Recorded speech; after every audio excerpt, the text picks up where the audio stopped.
Hello, everyone, and good morning. So nice to be here again with you.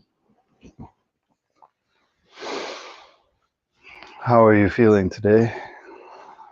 Today, let's just take a moment and check in. Let's take a look at our body. One thing about our body and regulating, which is very important and seems like it would be easy but difficult to do. A lot of times people talk about the idea of um, working and doing things. So therefore, when we wake up in the daytime, we have a list of things we want to accomplish, and we sometimes push that. Sometimes it's within our ability, sometimes it's not. But as is stated by Master Tiantai, it's very essential that we regulate certain things. And I just recently put out a older um, podcast that I hadn't yet published concerning about sleep, even though it's concerning the transition from summer to fall or late summer to fall. Regulating sleep may seem like it's very obvious. However, sometimes we are involved in projects and things we want to do and accomplish and finish in that day. But it is very essential that and this is where the discipline comes in, regulate, um, even our drive to accomplish something. So, yesterday I was making videos and studying and that. And it was very important for me. But I have to admit, inside there was this little bit of conflict with my body once it was in the movement to um, accomplish something, to actually say, okay, now is enough. That's time so I can get to sleep in my regular time period so I can get the sleep that I need in order to wake up. It's very interesting because that may seem to some people as a conflict in that some work needs to be done. But I guarantee you and promise you that tomorrow there'll be work again. And so I think it's much more important that we regulate our body so that when we do our work, we're doing it with mindfulness and concentration. I think that's the real center of this practice. So when we check in, you know, we need to make some time from when we stop working to when we sleep and have some particular ritual that we use in order to get to sleep. Ritual is very important to human beings in order to establish um, some particular pattern. And those patterns, again, should be towards our practice. So yesterday I had to mindfully um, stop what I was doing early enough so I could do my preparation for sleeping. And internally, that was a little bit of challenge, but I really appreciate it now with my body because that overstimulation, that thinking can really keep you, even though you try to sleep, it doesn't allow you to sleep. So without that ritual, without that awareness, that mindfulness, I think I would be in a much more tired state. So now after I finish my meditation and my practices, I can go ahead and resume that and I believe, do a better job than I would have if I would have just powered through and done it all evening. Therefore, I'm checking with my mind. In my body. There's a little bit of that, um, you know, concentration or commitment that I had yesterday. A little bit of it still resides there. And so now let's take a look at our breath. How does our breath look as we wake up in the morning? A lot of times it's very shallow. When they use this word rough, that means a regular breathing. But in the morning, because as we sleep or sleeping, our breath becomes shallow. And depending on if you have any sleep issues, such as breathing issues during sleeping, that can also cause some issues with breathing. So it's beyond regulated. And then how about our mind? Is our mind uh, perhaps aware, awake, dull?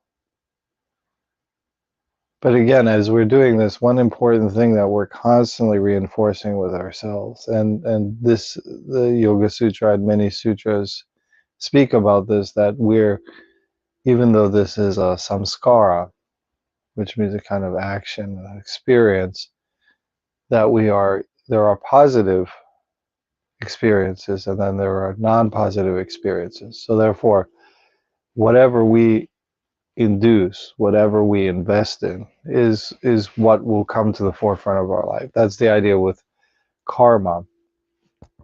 In Buddhism, what we think, what we invest in, becomes our karma, and then we build on top of it, because when we have a similar experience, that past experience comes out. So one of the main concepts in yoga and meditation is that through practice and study, we can be able to perform, because our intellect, our buddhi, is watching this. And therefore, we incorporate positive experience, positive actions. That's why we meditate. And meditation, even though you may not have or experience what you're looking for, it is building upon this positive action. And what resumes and what happens is that now when we have an experience, because we're building on what we say mindfulness instead of ignorance or scattered mind, right, or monkey mind, that we gain more power, we gain more authority, that as we practice in life, we don't automatically go to judgment. We go to this mindful place, which is the bigger mind, in which we can understand all aspects, including our emotions, our past emotions, our current perception, etc., and make a obvious and more wise decision. This is directing us towards this idea of samadhi, this equilibrium of mind. So now that we've checked in, let us enter into our meditation. First, let's begin with three purifying breaths. Breathe in, hold, and exhale through your mouth, removing all negative air from every quarter of your body. Round two, breathe in, hold, exhale,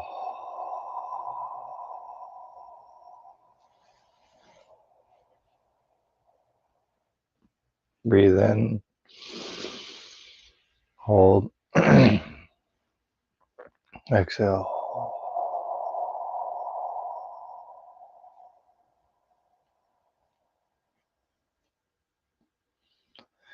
Now we're going to prepare our body. We're going to sit up straight. Find this point of interaction between this base at your backside, your knees, or if you're on a chair, your backside and your feet are flat on the floor. We're going to go ahead and tuck our chin in,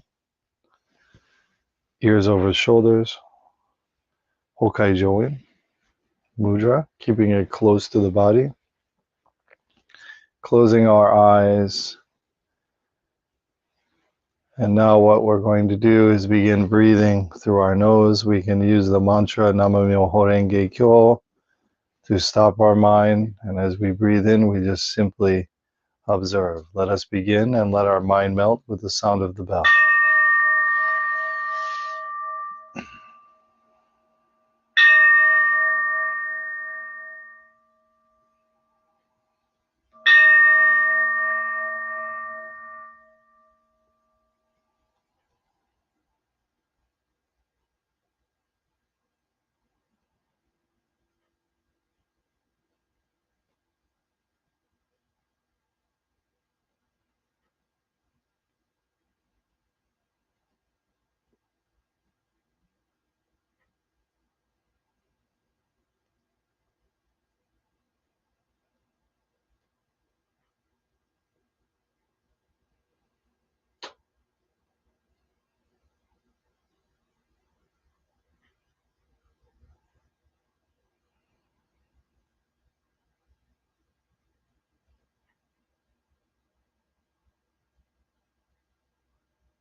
Let us go ahead and release our attention. Come back to our bodies, our breathing, our mind, the physical realm. Let us feel our environment a little bit, come into more awareness. And now let us mindfully take a look at our different aspects of our being with our body, with our breathing as it becomes regulated, our mind as it becomes regulated and calm.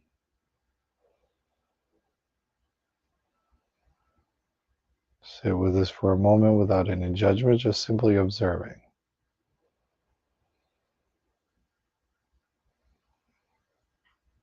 Now we'll start to move our body a little bit, our fingers, our toes, bringing our awareness back to our body, rubbing our hands together for our eyes.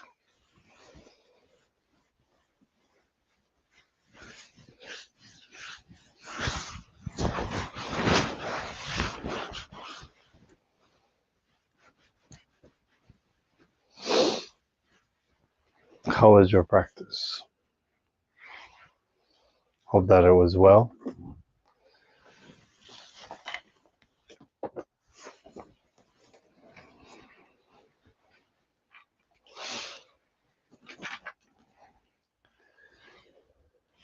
One important aspect I'd like to share with everyone today is that perhaps many people have not asked the question, as I use this term, yoga, or what is the practice of yoga? Now, there are many different schools that explain their interpretation of yoga, explain their process of yoga.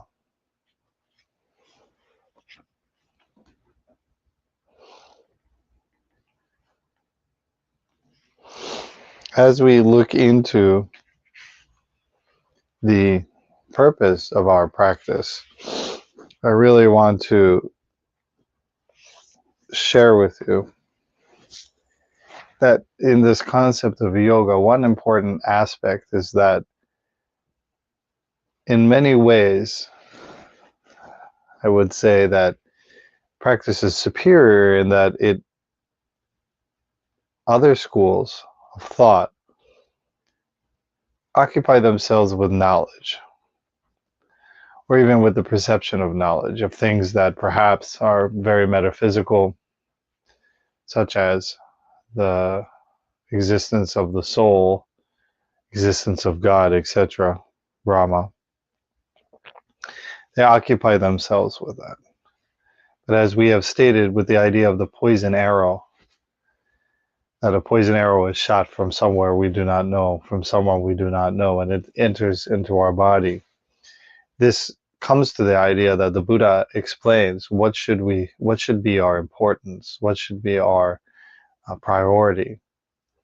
That if we remain asking metaphysical questions of perhaps who shot me, where did it come from, what type of arrow, what kind of poison, instead we should remove this arrow immediately, focus on the healing aspects. Once we remove it, heal ourselves. And in doing so, this is the immediacy of practice. So many other schools of thought occupy themselves with knowledge, believing that knowledge is the way to enlightenment, and thus remain connected to the material intellect, simply using the intellect.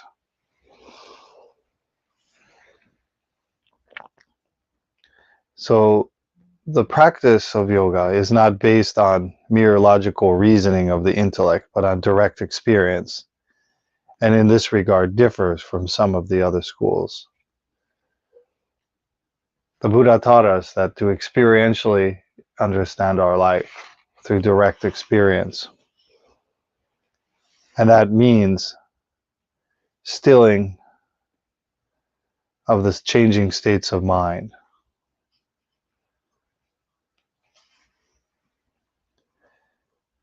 So in what is yoga, what is the practice that we use in this general term is the stilling of all thought.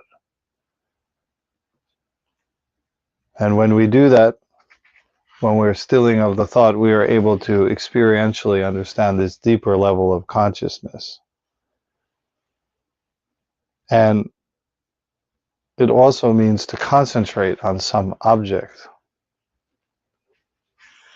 that through our awareness of some object, some concentration, we are able to have this understanding, this awakening.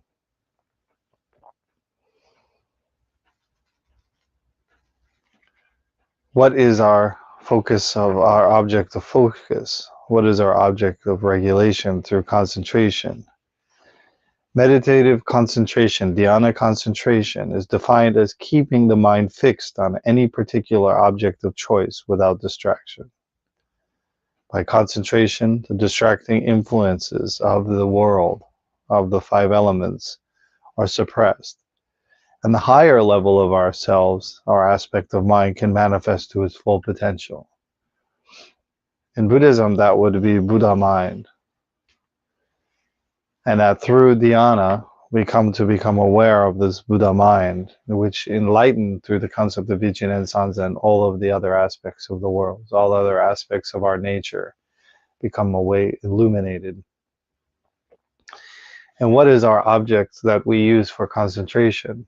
That was given by our teachers. That is, of course, the phrase Nama-myoho Renge Kyo, the title of the Lotus Sutra. So therefore, as we sit and we breathe, the object that we concentrate on in order to enter dhyana, to be able to get this nourishment that we need without distraction, is Nama-myoho Renge Kyo.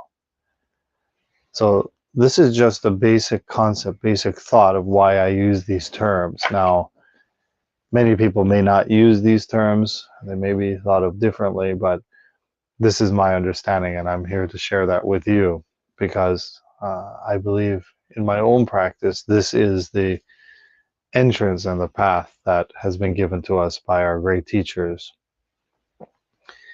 And in doing so, we live our lives accordingly. And those lives then become thus upright. We have removed the arrow once we have made the determination, and the healing has begun.